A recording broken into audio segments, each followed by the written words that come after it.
Allah tabaraka wa ta'ala telah berfirman dalam Al-Qur'anul Karim, A'udzu billahi minasyaitonir rajim. Bismillahirrahmanirrahim. Man 'amila shalihan min dzakarin aw unsa wa huwa mu'min falanuhyiyannahu hayatan thayyibah wa lanajziyannahum ajrahum bi ahsani ma kanu ya'malun.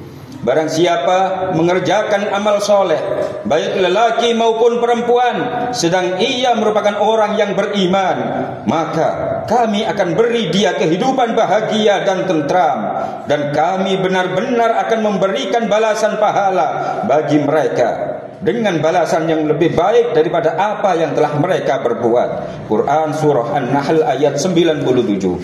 Allah yang menciptakan kita, Allah sangat paham terhadap lahir batin kita. Allah sangat sayang kepada kita melebihi kasih sayang kita kepada diri sendiri. Dan hanyalah kebaikan dan kebaikan yang Allah kehendaki pada diri kita.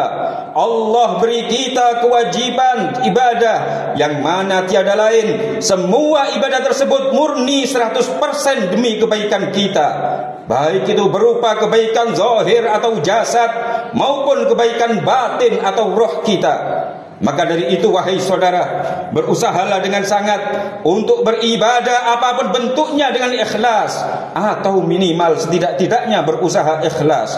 Allah tahu kalau ikhlas itu memang sulit, butuh ilmu dan mujahadah, butuh usaha yang sangat keras. Ikhlas atau tidak ikhlas, apapun bentuk ibadah yang telah kita kerjakan, selama ibadah tersebut terpenuhi syarat dan rukunnya, tidak usah khawatir. Pada hakikatnya tidak ada istilah ibadah yang sia-sia, yang pasti akan ada akibat baik yang akan kita dapat. Qala Abu Rabi' rahimahullah, siru ilallahi urjan wa makasira wa la tantadhiru as-sihhah fa inna intidhara as-sihhah batalah. Abu Rabi' mengatakan, berjalanlah kalian menuju Allah tabaraka wa taala meskipun dalam keadaan pincang dan terseok-seok. Janganlah kalian menunggu sehat, karena menunggu keadaan sehat merupakan kekeliruan. Dalam artian, walaupun dengan tidak sempurna, walaupun dengan banyak beban dosa, walaupun dengan kondisi sakit, walaupun dengan terpaksa dan tidak ikhlas, walaupun sulit untuk khusyuk, walaupun dengan cemooh dan hinaan orang lain, kuatkan diri kita dan tetaplah istiqomah beribadah kepada Allah tabaraka wa taala.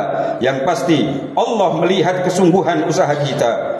Wa qala Ibnu Athaillah fil Hikam, ihalatukal a'mal ala wujudil faragh min ru'unatin nafas. Ibnu Athaillah berkata dalam kitab Al-Hikam,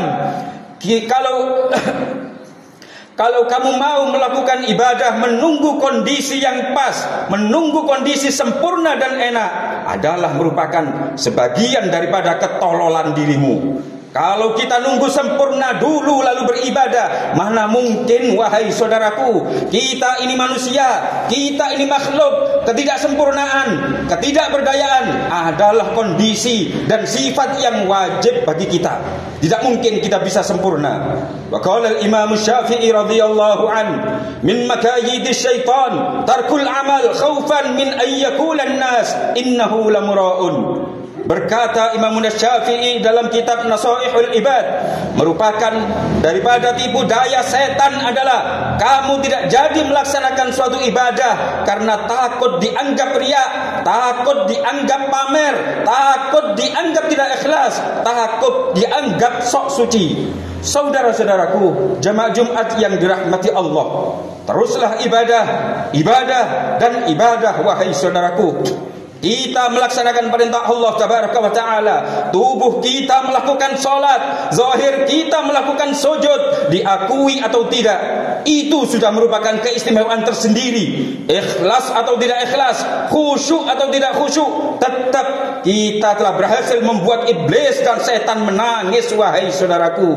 Iblis merana dan menangis ketika melihat kita sujud sambil berkata, ya wailana umira bana adam bis sujud fasajada falahul jannah wa umirtu bis sujud fa abaitu faliyan nar. Rawahul Imam Muslim. Duh, alangkah ketonnya diriku, alangkah celakanya diriku. Manusia diperintahkan untuk untuk sujud dan mereka nurut, mau melakukan sujud, maka mereka akan mendapatkan surga. Dan sedangkan diriku diperintah untuk sujud, aku tidak nurut, aku membangkang, maka aku akan mendapatkan neraka. Hadis riwayat Al-Imam Muslim.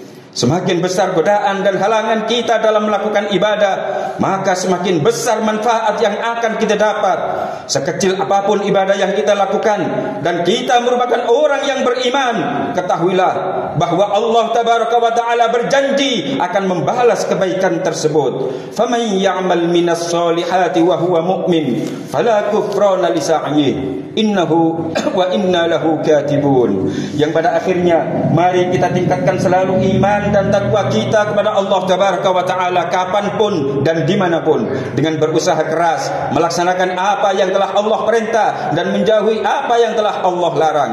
Semoga Allah tabaraka wa taala berkenan memaafkan semua kekurangan kita, berkenan meridhai kita, berkenan mencintai kita, lalu memasukkan kita semua ke dalam surga bi khairin wa lutfin wa afiyah. Amin amin ya rabbal alamin.